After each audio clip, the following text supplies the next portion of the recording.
Hi, everybody. Okay, thank you all so much for joining us today. Um, my name is Jade DeFair. My pronouns are she, her, and I'm an organizer with Manitoba Energy Justice Coalition. And we're live streaming right now, just to let you all know, on MEJC, Manitoba Energy Justice Coalition's Facebook page, as well as Communities Not Cuts, Canadian Federation of Students, Manitoba, and childcare is essential. So that's exciting, and we hope that you can stay for a little bit to tune in. We're so pleased to have with us today Rob Altemeyer, who was an MLA for the NDP, the Wolseley riding, for many years. And we're hosting this event because we want to make sure that people feel ready to speak to committees. We really want big numbers turning up to committees and that people feel confident and prepared. Personally, I feel very angry at the alarmingly undemocratic processes that the current Premier Pallister and the Progressive Conservatives have been putting through, especially in a pandemic. So I think it's really important that we're having this event and learning from Rob about how we can speak more confidently at these committees.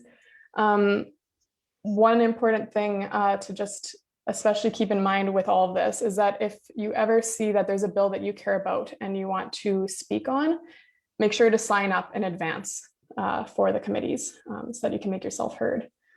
Yeah, I think that's pretty much it. We'll take questions at the end. If you have any concerns, you can also write in the chat as well, or raise your hand throughout the meeting. Okay, excellent. If you want to take it away, Rob. Thanks so much, Jade. Great to see you, and great to see all of you virtually, though it may be. Before we begin, of course, I just want to acknowledge with gratitude that I'm speaking to you from Treaty 1 territory, the ancestral lands of the Anishinaabe, the Inuit, and Dakota peoples, and of course, the homeland of the Métis Nation as well. And want to mention that the presentation I'll be giving to you it's going to be as nonpartisan as I can possibly make it.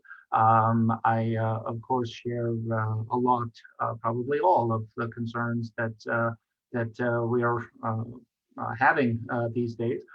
In my current role as I'm actually a federal civil servant right now, working on Indigenous engagement and consultation policy and opportunities within the federal government. And so I have to be nonpartisan for that reason. But I certainly am free to take questions, offer opinions, but just recognize that those will be my own and not in any way reflective of the work that I'm doing federally. And I also think it's most appropriate to give you a nonpartisan and just a basic presentation on what presenting at a committee really is and what it isn't. So I've kind of divided my thoughts into two broad categories. One is what you can expect, what is the process of doing it, how to prepare for that. And then secondly, just some comments on the strategy. Where can community groups exert some influence in a clever way using the opportunity that is the committee stage. So if folks have questions or comments along the way, I'll be happy to try and keep track of that during the chat or use the raise hand feature, of course. Yeah, I guess we'll just jump into it from there if that's okay. I think I'll start with just the mechanics because they've changed, as you may have heard. Many of you, I'm sure, have presented at a legislative committee previously, and because of COVID, there's now a totally different set of protocols in place, though there are some overall things that are still consistent. So why don't we start with that first of all? The committee stage of legislation, it's about the midway point of a bill's journey through the House. So it will have already been introduced in the chamber. There will have been an opportunity for a few short speeches in the legislative chamber made just by MLAs of all parties. And then it goes to committee. And committee is one of the places where a piece of proposed legislation, at this point it's called a bill, can be amended by the committee. But mostly it's an opportunity for first members of the public, whether they are speaking as an individual citizen or if they are speaking on behalf of a organization, to make their views known. What they like about the bill, what they don't like about it, changes they would like to see happen. And once all of the public presentations are done, then the MLAs who have been appointed from the different parties to serve on this committee will have their own opportunities for discussion and debate. And they are the ones who can formally propose amendments. You as a presenter, though, can certainly be very clear in your presentation what amendments you may like to see, or if you think the bill is just totally useless and should not be passed at all, you can say that. It's like, this is horrible. What on earth are you thinking? Get rid of this thing as soon as possible.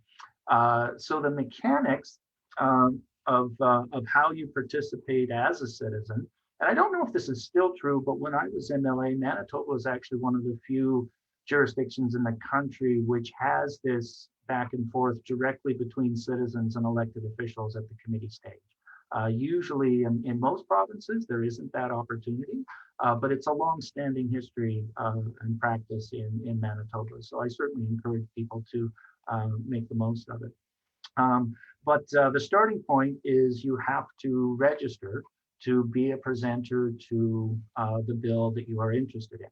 And if you go to the Manitoba government website, just gov.mb.ca, and you click on legislature, from there you will be able to get a list of all of the bills, and you can click on them and see a copy of all of the bills that are before the House at the present time. And there will also be an indication there of which bills are going to committee when. Because they don't all move to committee at the same time. MLAs will take their turn having first and second reading speeches done. And so gradually one bill and then another will complete those phases and get to committee. So the bill you really want to speak on, it might not be there at that stage right now, but it will get there eventually. So yes, you want to check the government website, identify the bill or bills that you wish to speak to. There's no limit. You can speak to every single one if you want. I don't think anyone has ever done that, but I suppose it's possible. It's certainly legal. And then you register. And the way that you register to speak to the bill is very simple. You phone the clerk's office. The clerks are not attached to any political party, and they're not technically part of a government department. They are part of the Legislative Assembly. If you look at them as the referees for the House, as the ones who make sure that rules are followed properly, that's not a bad analogy. So you call them at 204-945-3636. You give them your name, your contact info, and which bills you want to speak to, and you're good. You're registered. You will then appear on the official list, and you will be given an opportunity to speak to the bill. So when your bill is coming up for discussion, it will be reviewed by a legislative committee, and those meetings happen almost always on a weekday evening. Monday through Thursday is the most likely, sometimes Fridays, sometimes weekends, but not normally. And those meetings start at 6 o'clock in the evening, and they wrap up at midnight. It is possible to have the hearings go later into the early mornings, and I had to do that on more than a few occasions. But under the current rules of the House, all of the political parties represented on a committee have to agree to that unanimously, and that almost never happens. for reasons that I'll get into onto the strategy side of the discussion. So somewhere between 6 o'clock and midnight, you're going to get an opportunity to make your presentation. Now, here's where a lot of things, a few other things that have stayed the same. For those of you who've done this before, you will have 10 minutes to make your presentation. And I see the comment there, do you have to declare if you are for or against? No, you don't have to declare at any point in time before your presentation where you're at. Sometimes we've received presentations which don't really clearly say they're for and against. It's just people want to come forward and offer their organization's perspective on a piece of legislation or their own personal view, and that is totally fine. Nothing wrong with that at all. And there's also no limit to the number of people who can speak to a bill. In the past, this used to be an opportunity for the opposition party to delay and possibly nix a government bill. If there was something that was really bad from either or any side of the political spectrum, and you could motivate hundreds or thousands of people to come down and speak at committee, it was theoretically possible to block and delay the bill from ever passing. Those rules were changed several years ago, so that doesn't happen anymore, but you can certainly still delay a bill and raise lots of attention to it by having a large number of people come and present on it night after night after night. But you will have 10 minutes to make your views known, and then there will be up to 5 minutes of questions from members of the committee to you to ask you to clarify something you've said or comment further on your position or offer feedback on what has been proposed in the legislation and what you've had to say about it. It used to be in the past that you had to provide a written copy of your submission in advance, and then 20-something copies of these things would be printed out and handed to all the members of the committee and the clerks and yada, yada, yada. Ridiculous waste of paper. And I'm very pleased to report the legislature is starting to move into the 21st century in some really good ways, and they don't ask you to do that anymore. In fact, you don't even have to send them a copy of your presentation in advance at all. And I just learned this morning. So they have a totally new process because everyone's presentations are going to be virtual for the committees that are coming up, unless something changes and they start inviting people to make their presentations in person, which is how it has happened previously. But everything's going to be done over Zoom. You would receive a calendar invite probably at about 5 o'clock in the afternoon of the evening when you would be presenting. And the Zoom link will be included inside the calendar invitation that you will receive. There's no longer a preference given to rural or northern Manitobans, people who would have to travel down to the legislature. We would, out of courtesy, let them all go first, regardless of when they had signed up relative to other people. All that's gone.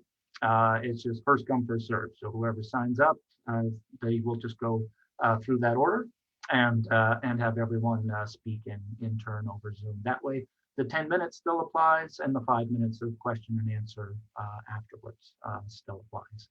I don't think there was a whole lot more to say on that, other than, and these are some other improvements that they have made to the process, in my humble opinion. Everything is now broadcast. So all of the committee hearings, previously they weren't, but now they're all broadcast on YouTube, and there is an archive version of everyone's presentation to committees put up on YouTube afterwards. So there is certainly an opportunity for people to put things on the record and have them noted, and then they will always be there as long as the internet is still around. So that's a neat feature. They no longer print out copies of what you said. Hansard, for those of you who don't know, are some very hardworking, very talented people whose job it is to transcribe everything that is said in committee and everything that is said into the chamber into an electronic document. So it is becomes part of the historic archives of our province. And you as a presenter at committee will be contributing to the history of the province in this way, because anything that you say at committee will become a permanent record in the history of the legislature in Manitoba. So bear that in mind when you're presenting. You also want to be polite and relatively on topic. It is possible for the chair to end someone's presentation prematurely if you're using foul language or being particularly denigrating, of course, or disrespectful to an individual in particular. So you want to keep your comments focused on the content of the bill.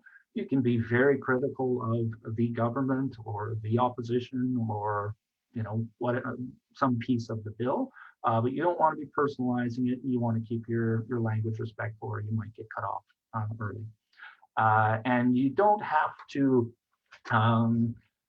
in terms of staying on topic, it is possible for the chair, and I used to serve in this role, part of the chair's job is to make sure that people's presentations are relevant to the topic at hand. There's a fair amount of leeway. So if, for instance, there's an environmental piece of legislation and it pertains to, I don't know, wetlands, and you want to make some connection between wetlands and climate change, that's totally cool. If you end up talking about something completely unrelated, well, the chair they're not going to cut you off just for that, but they might give you a little reminder to try and bring your comments back over the runway, as it were, to make it more directly connect to the piece of legislation at hand.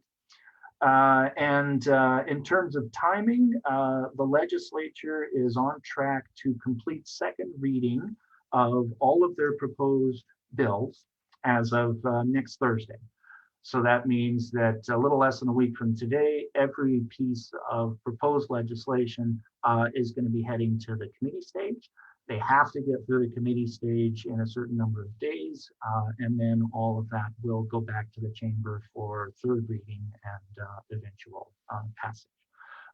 So that gives you that's the structure of the committee process and where you can fit in.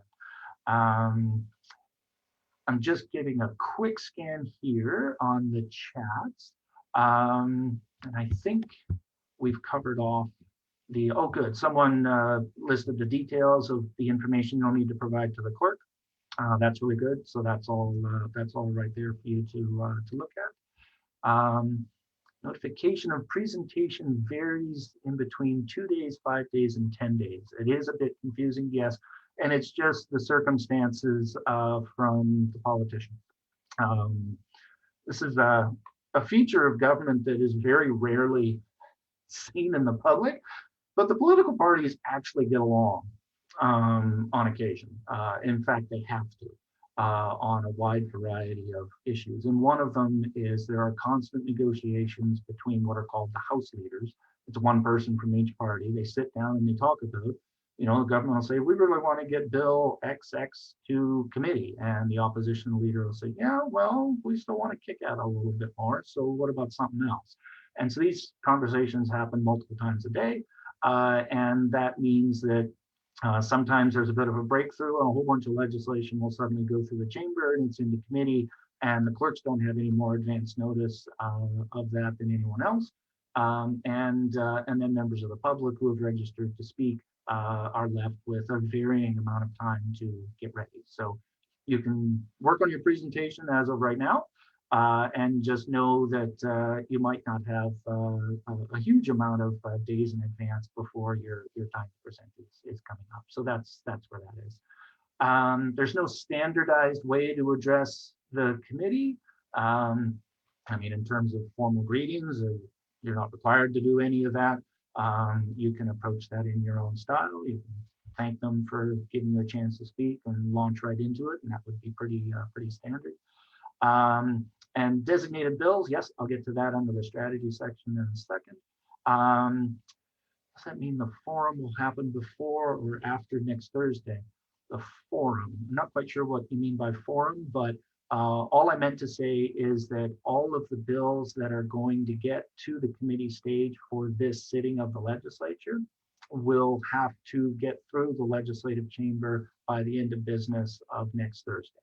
So we will know which bills do that and which ones don't by then, and then you'll have a clear sense of which bills are available for members of the public to speak to at committee. So that's all that means. Question: can the public delay the legislation by the sheer number of us that show up as private citizens? Yes and no. Like I said, previously it used to be possible to do that. For instance, when the previous Philman conservative government was looking to privatize the phone system, the then opposition NDP had hundreds of people come and speak at committee. And the only way the government ultimately passed that legislation was to break the rules. And they ignored a member of the opposition who was standing up looking to speak to further block the bill. And the speaker of the day chose to, who's one of the government MLAs, chose not to recognize it. And so they more or less illegally passed that legislation.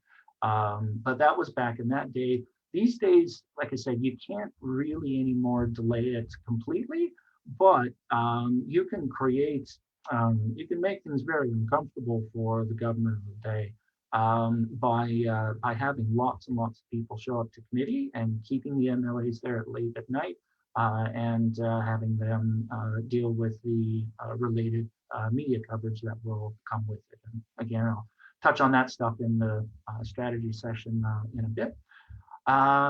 So a way to submit what you prepared if you cannot attend committee in the end. Absolutely. You can send your comments to the clerk, and then the clerk will ask the committee if the committee is willing to add your written submission, your email, basically to the official record, and almost always the committee says yes. So if you aren't able to present in person, if something comes up or your connectivity sucks the night of the committee, you can do that and have your thoughts recorded that way. So with that said, I'll offer a few. Yes, it was undemocratic. The bill getting passed illegally. It's actually held up as one of the worst instances of abusing parliamentary process in the history of the Commonwealth. What happened with the privatization of MTS and the speaker, who is granted almost always a government MLA, but is supposed to be completely impartial and a referee for the chamber, and in that instance, she was absolutely not. So yeah, that's not the current government. It wasn't our previous government. It was the government previous to that when that all happened. But strategy. Someone asked about designated bills. Let me start with that. The official opposition, so whoever it is that finished in second place in the last election, they won the second most number of seats. They have the honor of being the official opposition in the legislative chamber. They have the power to do what's called designating 5 government bills. And the legislative calendar is such that when bills are introduced, either in the spring, to stick with this example, the official opposition can say, no, we don't like these 5. These are the worst ones that you've come up with, and we're not going to let them pass in the spring sitting. They will still ultimately pass, but not until the fall, which happens in usually September, October. And then the legislation does end up becoming law, assuming the government still wants to do that.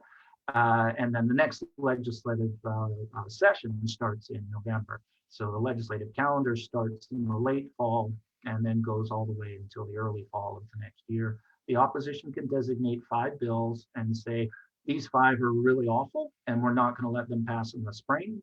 You're going to have to wait, government, until the fall before you get these things turned into law. And that gives the opposition a chance to highlight some of their main concerns. And it gives community organizations and private citizens an opportunity to mobilize more resistance or awareness of the legislation that's taking place. So I'm not sure that the official opposition yet has indicated all 5 of the bills that they intend to hold back. I believe they've indicated a few of them that will not be moving forward. That information should be on the Government of Manitoba website that I mentioned previously as well. The bills will just be labeled designated bill. Those bills will not be going to committee this spring. So they will be held up in the chamber at second reading. And the committee hearings for those 5 bills will take place in the fall instead, in September or October. So yes, some of the bills, probably many of the bills that our group here today is most concerned about may well not move through at all because the opposition has decided they don't want them to head forward just yet. In terms of what committee is and what committee isn't, I'd love to be able to tell you that it's a fantastic opportunity for the expertise and experience of community members to be brought forward, for the government of the day to be very open-minded and be willing to make changes to their legislation when they clearly have good input to go on. And that doesn't very often happen. Doesn't really matter who's in office. Usually a government likes to portray itself as having done its homework in advance and having brought forward a good piece of legislation, and amendments are sometimes viewed within the chamber as a sign of a mistake or an oversight or of weakness. So a government's general disposition is, nope, we got this right, and we're going to plow through and get her done. Different governments will have different levels of openness to making amendments and changes. I think in most of the committees that I sat on, and usually you're dealing with multiple bills within a same committee, there was almost always an amendment or 2 or sometimes more that were incorporated. Often if there was a prominent stakeholder group that raised some concerns that hadn't been captured initially, that can be just cause. And when you have a lot of members of the public showing up, particularly if those members of the public identify themselves as living in the ridings that are held by the government of the day, that will also carry a lot of weight. And a government may look to rethink the strength of its legislation, maybe the timing of it, some of its content. So it is certainly possible to win some small changes and make a god-awful proposal a little bit better. But this particular government is not at all interested in listening to really anybody. In fact, my sense is the premier isn't really interested in listening to his own government. He's sort of making all the decisions themselves, but that is no excuse for people to feel like they have no voice and that there's no point, because strategically, what well-organized groups of people can do is get some very good content on the official record. You can raise the awareness of everyone sitting around that committee table, no matter what their political stripe is. And you're also certainly capable of generating media coverage, which gets your story and your perspective out to a much wider audience than might be happening to watch a committee hearing at 10 o'clock at night at the legislature on their computers from home. So it's important to understand what the committee stage is, what you can use it for, but also be realistic about the likelihood of the changes that you would like to see actually taking place. But bringing forward good content will absolutely, all of that stuff gets put on file by all the political parties. And so if they're lucky enough to be the ones to have a chance to call the shots after the next election, some of those ideas can very easily end up in the next round of legislation that comes in to try and address concerns that have been raised previously. So I believe committees are valuable. I've certainly always encouraged people to take part in the democratic process in this way. I hope that this quick overview anyways, gives you a little bit more comfort and a little bit more knowledge on how you might want to proceed as organizations and as individuals. I think I'll close off there and be happy to take questions, or we can do that through chat, or Jade, if you have received some additional stuff that I've missed, please feel free. Yeah, I think there might be a few in the chat. I'm trying to just double check here. I think one of them is and somebody, if I miss your question, then feel free to raise your hand or retype it in the chat also, since there's a lot of messages. One question was, will we not get a chance to speak to the designated bills then on this time around? Like if the NDP flags them as ones that need to be postponed to the fall? Yes, that's right. Okay. And that question, for whatever reason, just reminded me of something I did forget to mention. Your name will be on a list for a committee to speak. And then the chair will call your name in the order that it appears on the list. If you miss your first opportunity to present, you're not done. Your name goes down to the bottom of the list and they'll go through everybody else. But if the second time in a row, if you're not able to present or be available, then your name is removed from the list. And so late at night, this is where community organizers earn their reputation of being on top of things.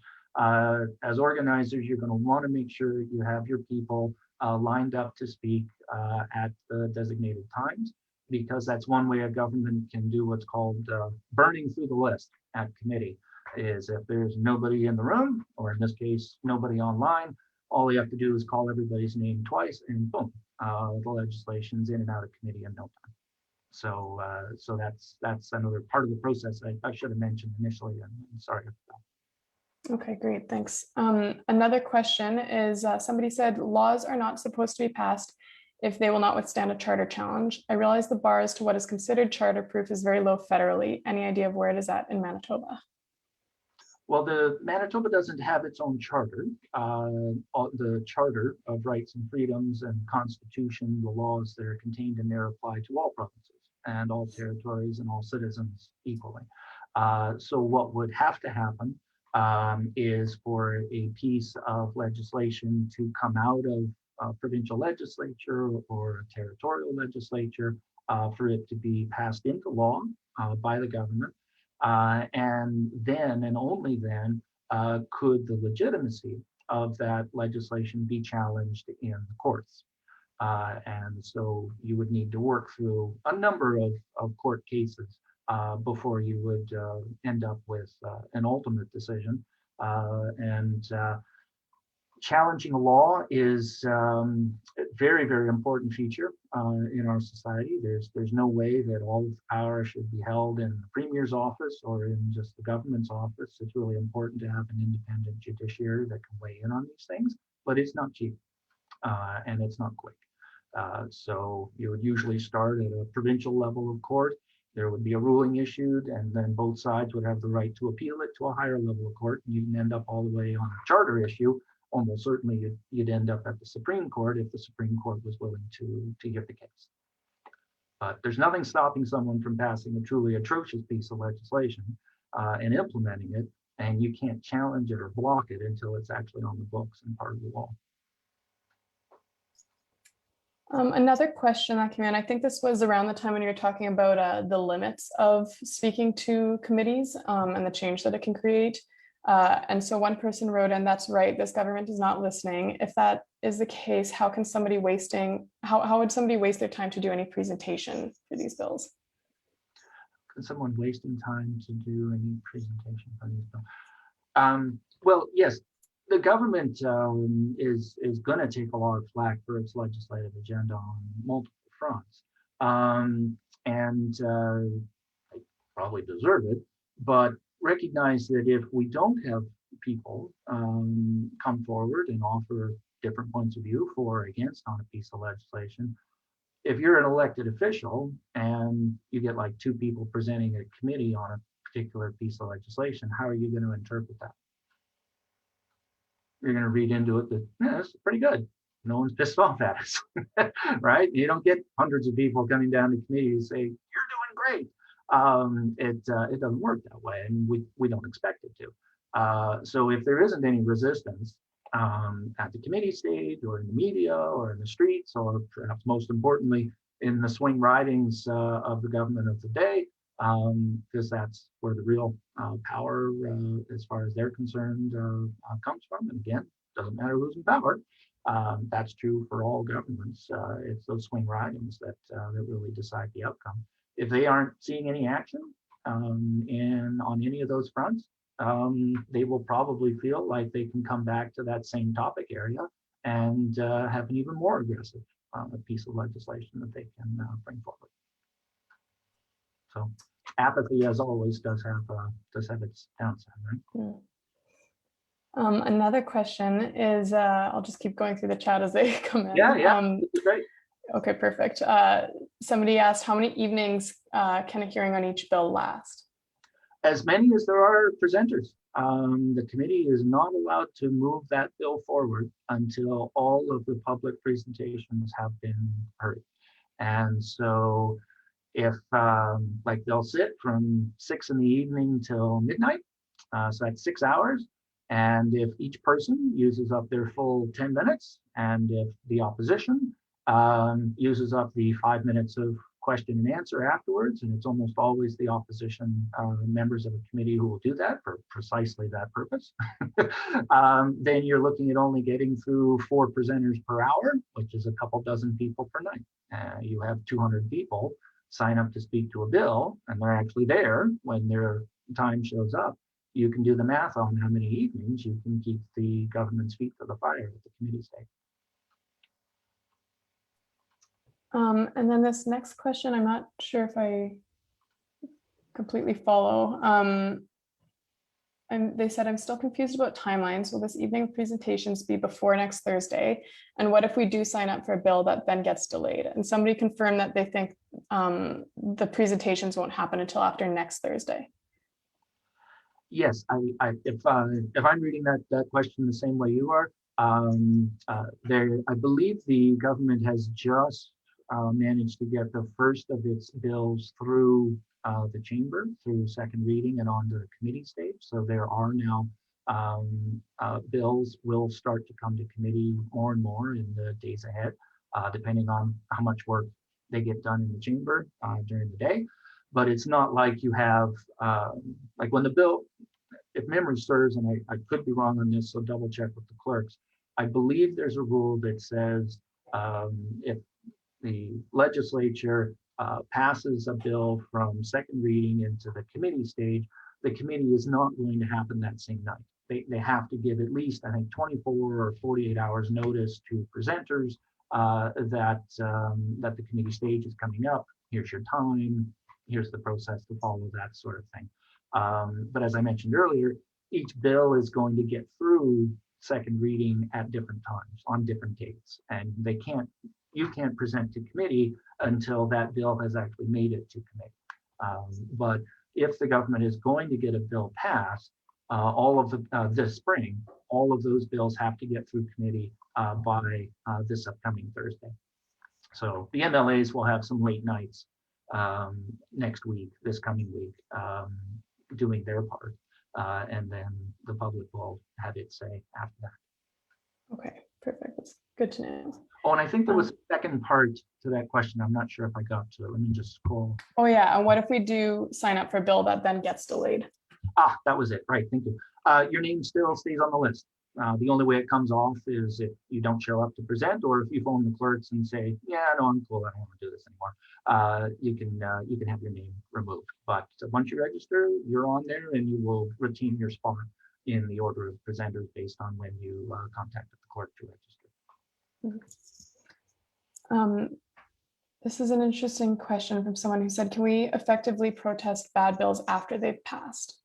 You can effectively protest bad bills anytime, from, and it's already happened, and whoever's been doing it deserves full credit. I mean, the government introduced introduced a bunch of bills and wouldn't tell anybody what was actually in them, and they got a lot of negative media coverage around You can effectively protest and make a government suffer some consequences for bad legislation after it's been passed into law.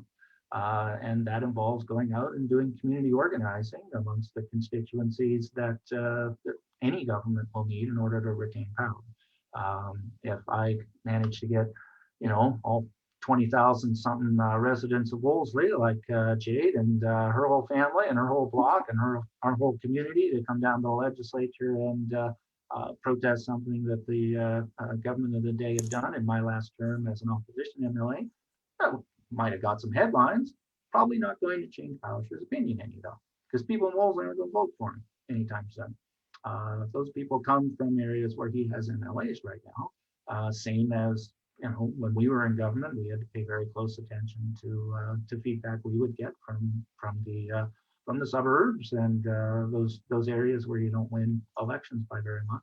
That doesn't mean that anyone's voice in a core riding is powerless, but it does mean that some voices are going to carry more weight than others with any government, that's the key. If you're looking to spend your time effectively protesting a bad bill, convincing members of the public who live in those areas that it's a bad bill and that they might vote differently, that will cause some concern. Again, no matter who's in office. Let me see here. Sorry, I'm trying to find where I was in the chat. One person said, so should we talk slowly when we're answering questions if it's not opposition? Yeah, and I mean, each committee is going to have its own flavor, right? You don't need to be drawing things out unnecessarily. Whether you answer a question in 30 seconds or 45 seconds is obviously not going to make a huge difference. You should probably anticipate that most of the questions will likely come from the opposition side of the committee, because even if a government MLA has something they really want to ask about or they're really interested in, it's just going to rag the puck for their side of the table to be able to get their legislation through. As a government MLA, I would still ask stuff, but that was just me. But it usually is the opposition members who will try to offer some encouraging words or give you a chance to say something further from what you had provided already. Another question, somebody wrote in and said, I had presented on Bill C-16 and never heard anything about it, if the bill was passed or not. Can you please tell us how this bill works again? Yeah, for sure. I'm blanking on which one C-16 was, but because each calendar year under the legislature, there will be a Bill 16. So the Bill 16 that shows up 2 years ago is going to be a totally different Bill 16 from the one that's on the agenda this year. But that's just my own brain. So I'm sorry, I don't know which specific piece of legislation you're referring to. But there is, again, on that website for the government of Manitoba, you can click on bills underneath Legislative Assembly, and it will give you access to every single bill that was introduced in the chamber, and it will show you whether it got passed into law or not. And it will also show you how fully it was implemented after it passed into law. This is getting a little bit into the weeds, but just so you know, governments will sometimes pass legislation and then not actually enact it, or not enact all of it. So if there's certain clauses or pieces to it where a stakeholder group maybe is really pissed off, government will say, all right, we're going to pass sections 1, 2, and 3. Section 4, we're going to hold off for a little while, and then we'll come back and just through cabinet order announce that it's been implemented. It most often, unfortunately, happens with progressive governments that want to look like they're doing something, and then in order to avoid taking flack from powerful interests, will not actually implement the most meaningful pieces of what they've brought forward. But yes, there's a record on the website of everything that's been introduced and how far it got. And opposition bills can theoretically get through the process and become law as well. That again becomes part of the discussions between the House leaders and the political parties because the government's under no requirement to allow that to happen. And it'll depend on circumstances whether it does and how well it does. And I've been a big fan of those bipartisan or multiple partisan approaches. The outdoor smoking ban, for instance, which all of us now totally take for granted and understand it's common sense, and how on earth could it ever have been different?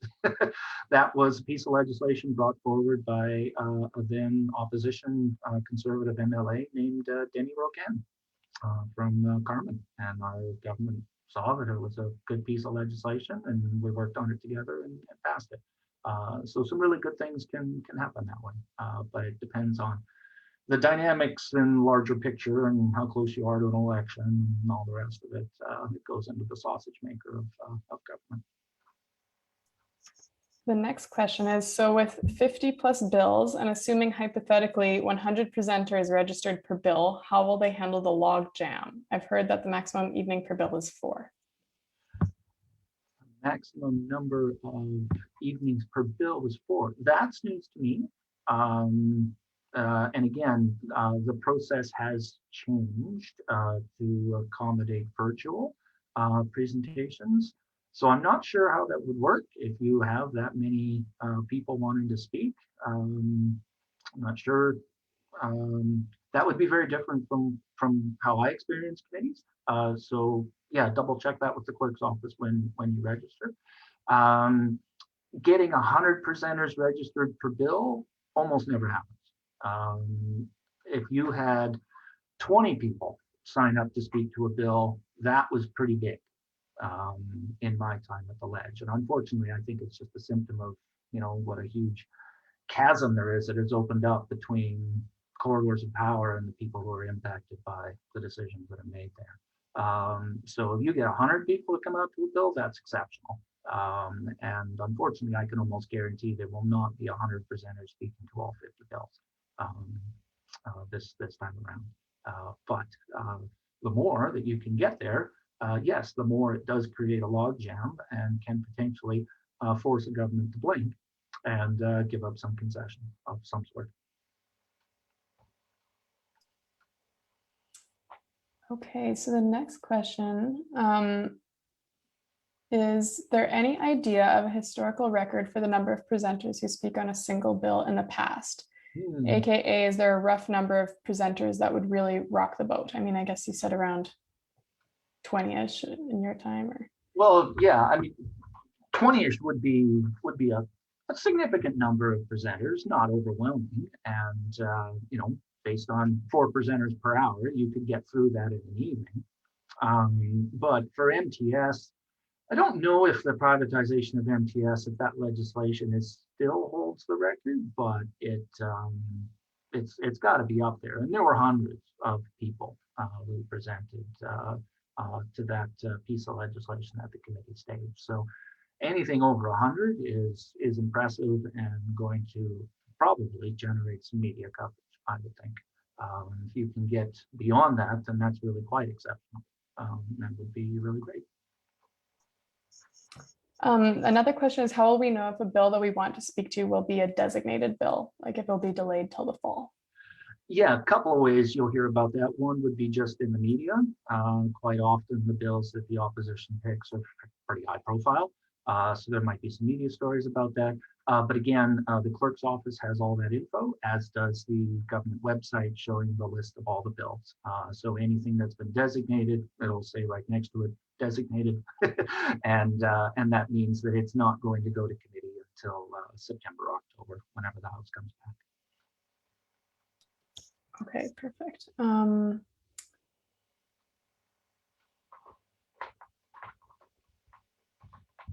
So is there a maximum number of nights that the committee can sit? Is there a cutoff of when this has to be done by, AKA, can we filibuster? I guess this you touched on a little bit already, but. Yeah, my understanding is I don't think there is a maximum number of nights, but that'd be something to double check with the clerk's office in case that rule has changed. Okay, great. Yeah, sorry if some of these questions I think were sent also a little while ago that I'm just getting to now. But Somebody else said, what other advice can you give in terms of content of presentations to make it more effective, like personal stories, research citations? How well do we need to know the bills? Mhm. Very good question. And it depends on what you're trying to achieve with your presentation.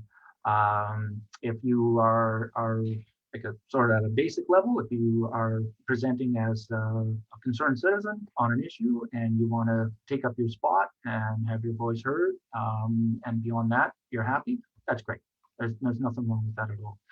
If you're attempting to get media coverage, then you're going to need a particular hook, something that is of interest to the media that they haven't heard before, which will make your presentation stand out from any of the others. Personal experience is one of the most powerful things that can happen. And there have been tears shed by myself and other MLAs after listening to people's personal stories on some really powerful stuff where we've been trying to move forward progressive legislation in particular. So that will increase the possibility of media coverage, but it doesn't in any way guarantee it. A lot of it will depend on when you happen to be presenting, because the media has to get back to the studio and edit the footage that they've produced and then get it ready to head out. And if you happen to be scheduled to speak at quarter to midnight, the chances of that still happening are diminished, but not impossible, especially with the virtual environment. A lot easier for a reporter to look at stuff in the morning and pick out things that they might find of interest. Other ways to attract media coverage, of course, is if you are able to say that you are representing a particular organization, or that you have a certain number of people who have signed a petition, or you're speaking on behalf of groups X, Y, and Z. That gives a sense that there's a broader groundswell of resistance or a desire for change or support for a given piece of legislation. If, on the other hand, you just want to put some information on the record that you don't think the government has, they might not even be aware of it, or that you want them to consider, you can come in with a very factual presentation and just say, here's a couple flow charts, here's some links to some references you guys should have checked out, and then you're taking a more informative approach, sort of a longer term victory, hopefully, by providing info that'll be useful to members of different political parties if and when they get a chance to do things differently. So it'd be real smart to give some thought as to which of those approaches you want to use. What do you want to use your committee time for? And it doesn't have to be the same for each bill that you present on. You can do a mix and match. It's not like anyone's keeping track. That's really helpful. Yeah. A related question to that is, what would you suggest looking for in bills in order to see what needs to be addressed, and how would you suggest the best way to comment on those issues? So, for example, they're saying, like, if you don't speak lawyer, then how do you best read a bill effectively as a lay person? And there are there things that you should search for in the bill? Or is there's certain things to search for in a bill, or suggestions of how to search for things in a bill? Yeah, legislation's better, not great now than it used to be, but it is better. We are now required to use a plain language approach. So this whole business of heretofore and thereafter and subsequent to, I don't even understand that crap. And I was doing it for 16 years. So there are certain legal protocols that do have to be followed. There is a certain amount of that is just inevitable, but the way that the bills are written now is much clearer than it used to be. If you want to draw attention to a particular feature of a bill, the best thing you can do is cite the number that is associated with those clauses or that section that you are particularly concerned about. A single bill can actually involve changing the legislation to multiple pieces of existing legislation. So just to give an example, one I was involved in is the government brought in a Water Protection Act, which was, one of the best examples of Orwellian naming in recent history. but they were actually under that one bill, they were changing the law under 4 different pieces of legislation.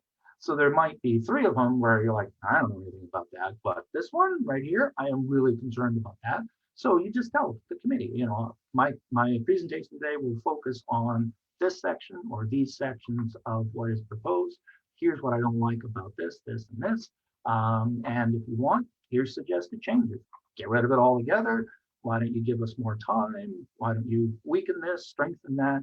It's wide open. You can suggest whatever you want. So we're getting close to an hour.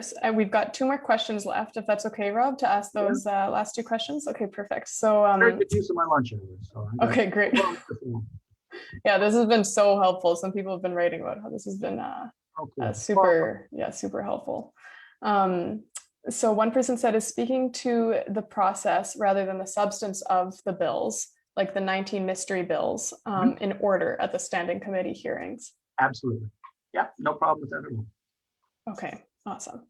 And the last question, somebody said, I'm hella new to keeping up with politics. Do you or anyone else have any suggestion of the best way to keep updated with laws, etc., in a digestible way for lay people or for people who aren't actually interested enough to pay attention? I get a lot of pretty reliable information from Instagram, but are there other ways of keeping eyes on or bringing eyes to these issues? That's a really great question. I think it's something all of us grapple with, like just the total overload of info / alternative facts / complete bullshit. And how do you know which source is giving you what on a given day? The best tool you have for that is between your ears. Like really just keep thinking critically, ask yourself, is what you're reading, does that mesh with what I'm experiencing? Does that fit with what I'm hearing and seeing in my community? I would be loath to suggest that any one info source is always going to give you what you're looking for and that it's always going to be correct. Obviously, given our everyone will have their own political points of view and their starting point, and so quite often we find sources of info that seem to fit with us, and I would encourage everyone to use those because they can be extraordinarily informative. They can help you make a really good presentation or help you have progressive and supportive conversations with others who may not be on the same page as us just yet. But I'd also encourage you, of course, to seek out other sources of info that are not on your regular feed that come in, because all those algorithms, of course, are just looking to line you up with people who think like you do.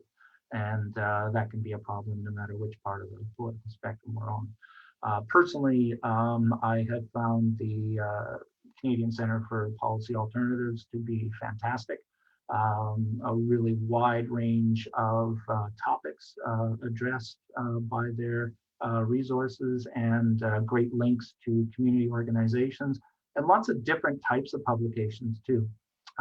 So yeah, the CCPA has the ability to produce everything from a 2-sheeter fast facts right to a 60-page policy document fully referenced and ready for academic publication. Acknowledging my own progressive political bias, I think that you could do a lot worse than checking out the CCPA website from time to time and see what they have to offer. But local community associations, all the great groups that have helped pull us together today to share these thoughts, all of them will have really important information and facts on what they're facing, what they're seeing in the legislative agenda, and you are more than free to include their comments in your own presentation. It's not like, it can only be mentioned once and then no one else can say anything about it. Sometimes a committee hearing the same message 100 times, that'll be what gets them to change. I feel like that's a perfect note to wrap things up on. So basically, I guess kind of some of the main things for people to remember is you have to sign up in advance if you want to speak on a bill, and to call in, you have to phone call in, right? Well, it's Zoom, yeah. Okay, right. Or sorry, phone in to sign up. Oh, this sorry. is what I mean. Yeah.